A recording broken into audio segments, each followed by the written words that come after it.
Interstate 81 runs from Dandridge, Tennessee, all the way to Wellesley Island, New York on the Canadian border.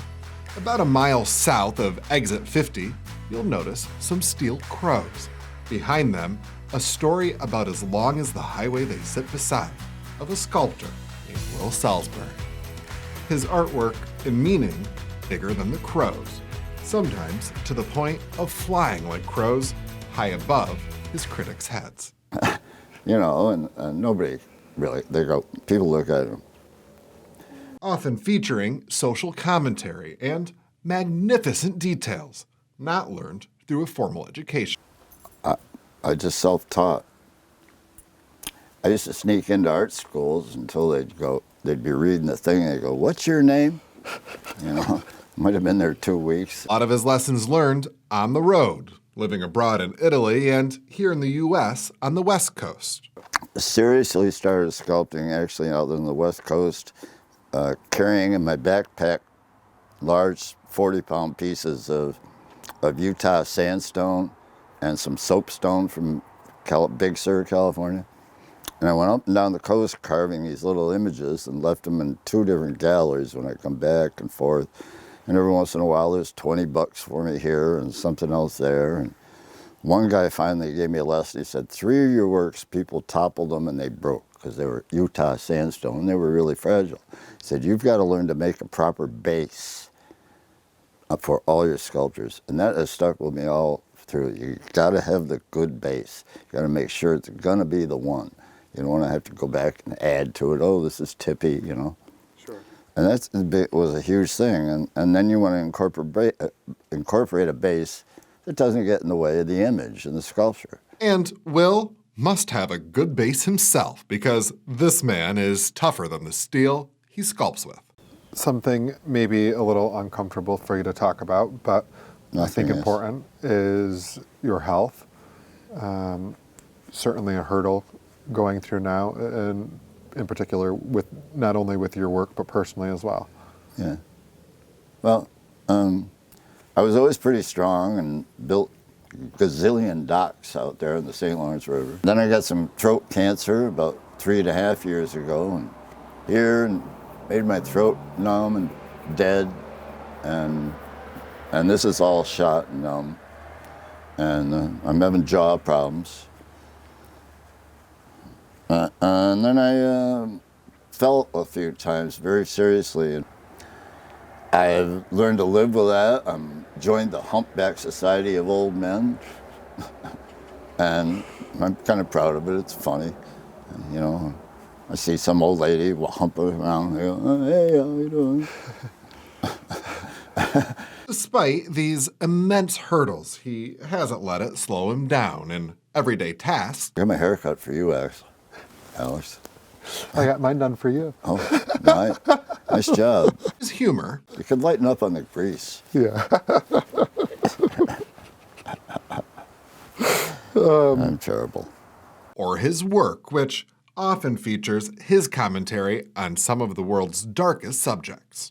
Well, like so many, when you watch a news story with some heaviness, you emote sad feelings. But unlike so many, when you do that, you transform it into art.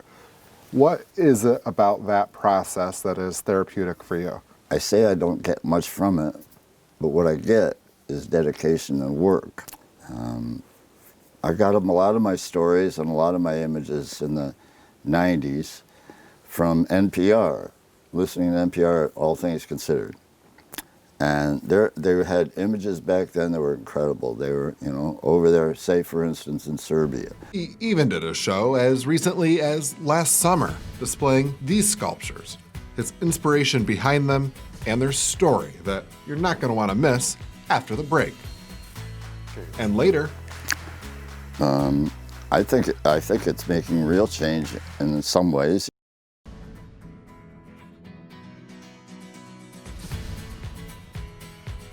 before the break, we introduced you to North Country sculptor Will Salisbury, who, despite his unconditional path to extraordinary works, I just self-taught.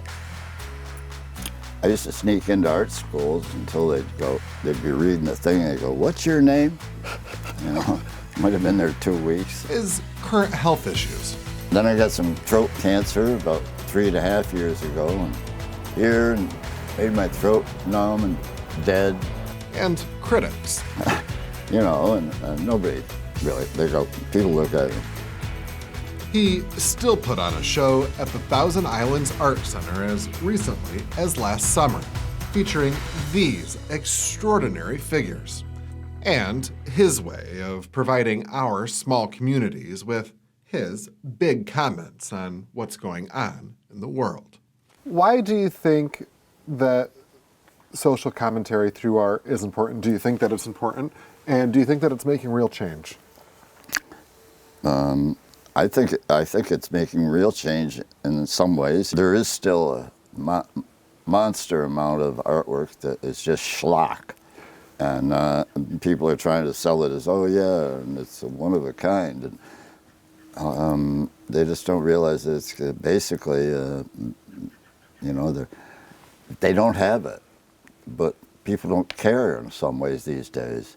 If it seems like it's worth money, if it's fancy or it's pretty, then it's successful and likable, and not tormenting your personality or your soul with torturous images of which I produce. And that's why I'm not a huge successful sculptor commercially. I mean, the heaviest images I've done are still in my studio. The series, called Moonwalkers, is so multifaceted that each onlooker could take away a different message.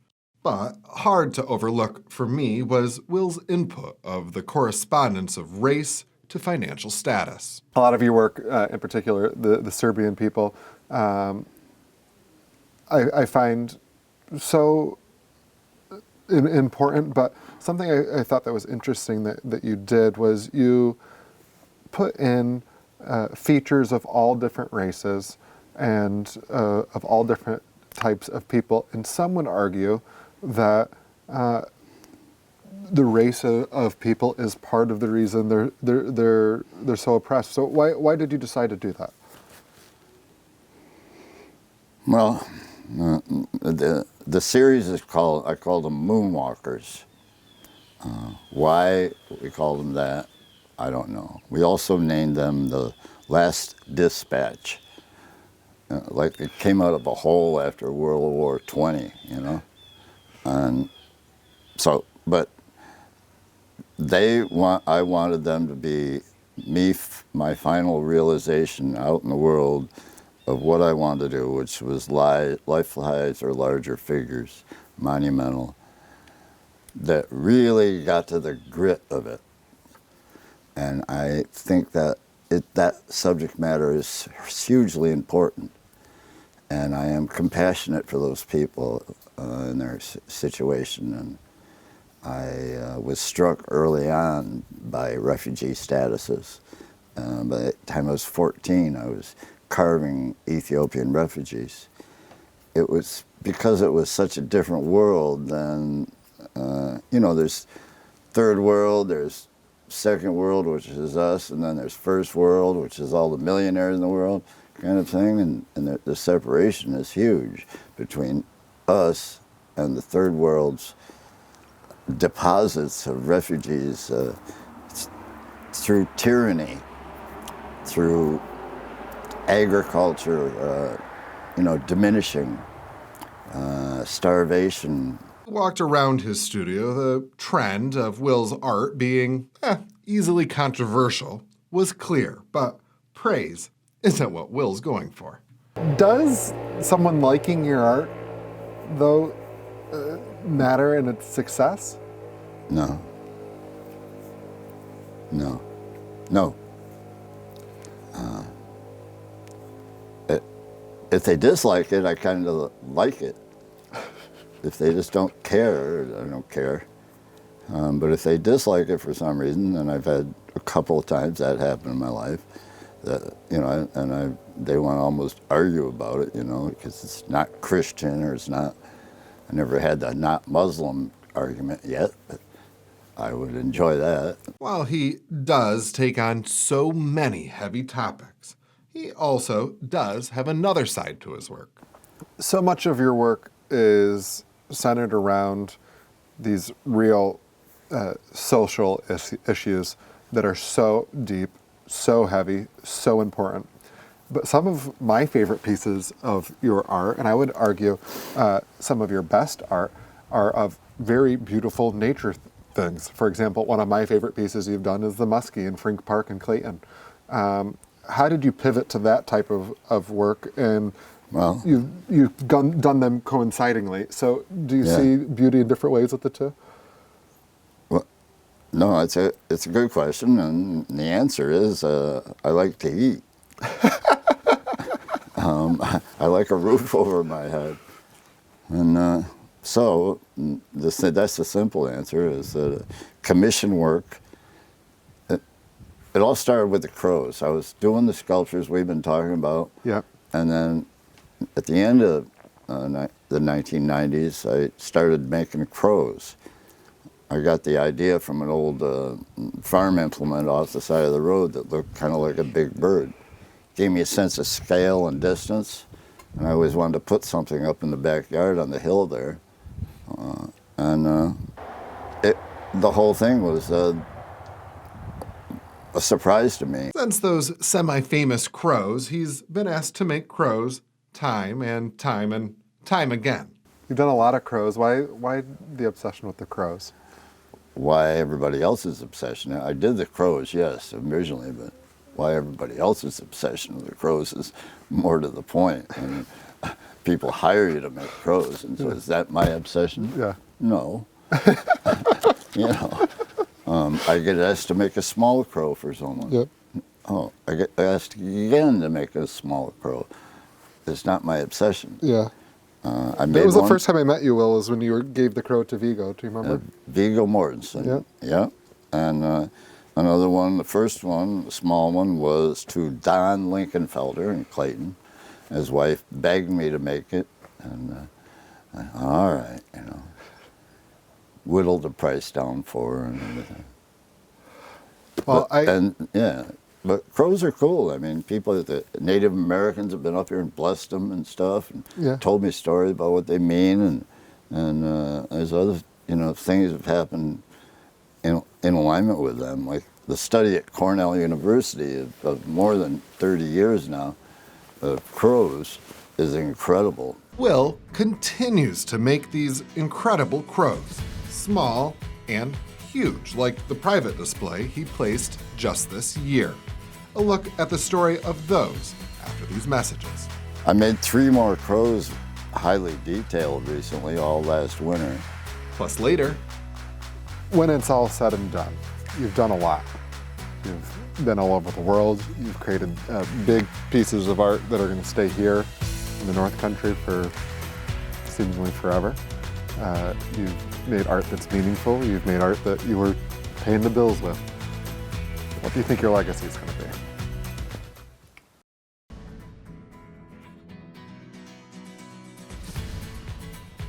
Tonight, we've been talking with North Country sculptor Will Salisbury, who, despite an unconventional path to extraordinary work, I just self-taught.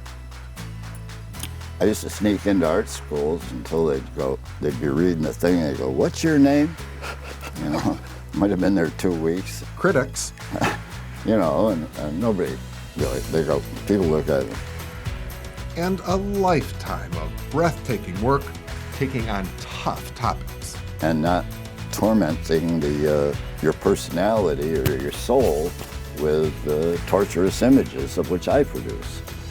And perhaps his most well-known work in the North Country, the crows.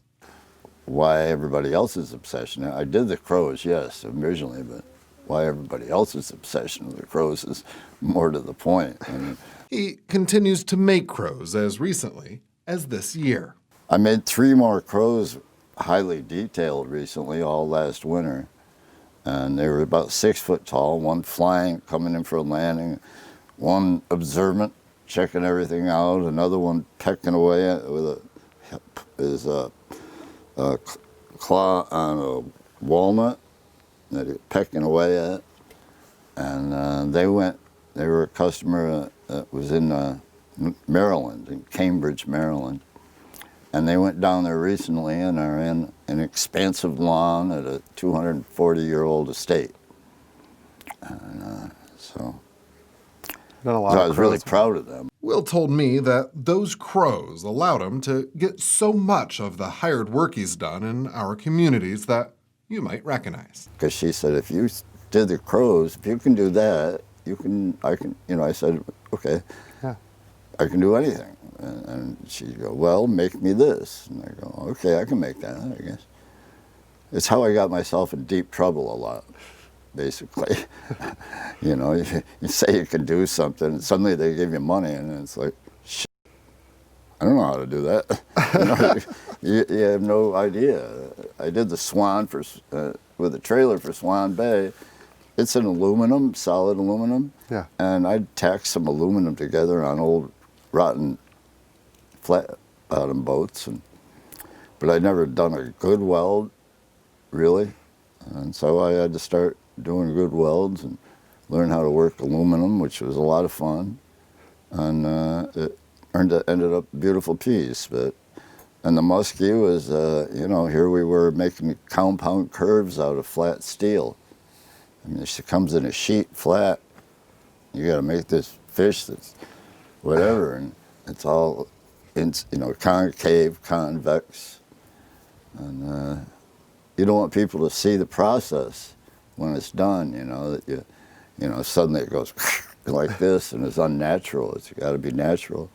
So learning to create those compound curves and things like that so they wouldn't show up terribly much anyway. As Will has said tonight, he's learned most of his skills hands-on and from other artists, including right here in the North Country. Really fascinated by how much there is in the North Country artistically, in the backwoods and in the smaller galleries, that people are making art out in the street, the plein air. I think some of it's, the kind of thing where it's a good maintenance for your soul, something to do that's really nice and lively, and maybe you're painting nature, so you're thinking about nature a lot. Some other people are thinking about boats, they painting them, or, I'm thinking about oddball things, but other people are making sculpture that is a portrait style, paintings that are portrait style. And then all the oddities in between, stuff done with ceramics or rug hooking or barn quilting. He's taken this fascination and love of Northern New York artists and their work and created a space for them online. So I made a website called North Country Artists, and at the top of the page, I have it starting historically with big write-ups that, whether I've stolen the text out of the Canadian archives or something else. The more I dug into it, the more I discovered. And so I have the 20 there that, allow you a real education. And then I've got about 170 individual artists right now. You can visit that website by visiting our page, where we'll be linking to it on informnny.com. Stay with us.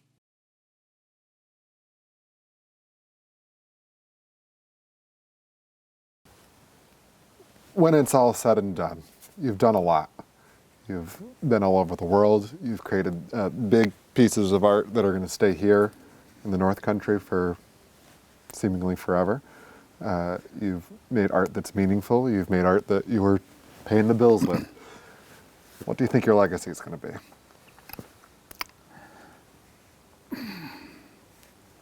Well,